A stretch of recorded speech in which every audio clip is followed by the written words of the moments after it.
নমস্কার, কনাস food diary থেকে আমি আশিস কণা। আপনাদের সামনে একটা আমি বিরিয়ানি মশলা রেসিপি শেয়ার করছি। তো বাড়িতে কিভাবে পারফেক্ট বিরিয়ানি মশলা তৈরি করা যায় সেটা আপনাদের সঙ্গে আমি শেয়ার করছি। তো কী কী লাগছে দেখুন।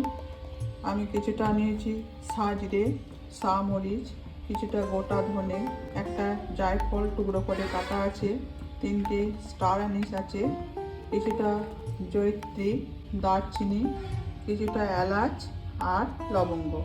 এগুলো আমি একটা এখানে ছোট কড়া বসিয়ে দিয়েছি। এটার মধ্যে হালকা করে সব ভেজে নেব। এই মশলাটা যদি আপনারা বিরিয়ানিতে ব্যবহার করেন, যেসব বাজারে কেনা বিরিয়ানি মশলা পাওয়া যায় তার থেকে আমি বলতে পারি অনেক অনেক গুণে এটা ভালো হয়। এই বিরিয়ানিটি যেমনভাবেই আপনারা বিরিয়ানি করবেন, প্রসেস যেমনই হোক, এই মশলাটা দিলে একদম পারফেক্ট বিরিয়ানি তৈরি হবে। প্রথমে দারচিনিগুলো দিয়ে দিই, এরপর জয়ফলটা দিয়ে দিলাম,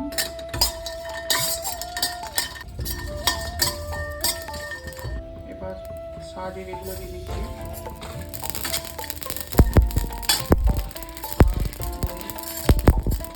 লবঙ্গ, স্টার অ্যানিস, জয়ত্রী সব একসঙ্গে দিয়ে হালকা করে ভেজে নেব। এই মশলাটা যদিও আমার এতটা লাগে না সবসময়, কিন্তু আমি এটা বাড়িতে তৈরি করে রেখে দিই। যখন বিরিয়ানি করি তখন, কিংবা হয়তো কোনো মাংসের অন্য কোনো ডিশ, যেমন মাটন রাজালা বা চিকেন রাজালা করলে, বা যে কোনো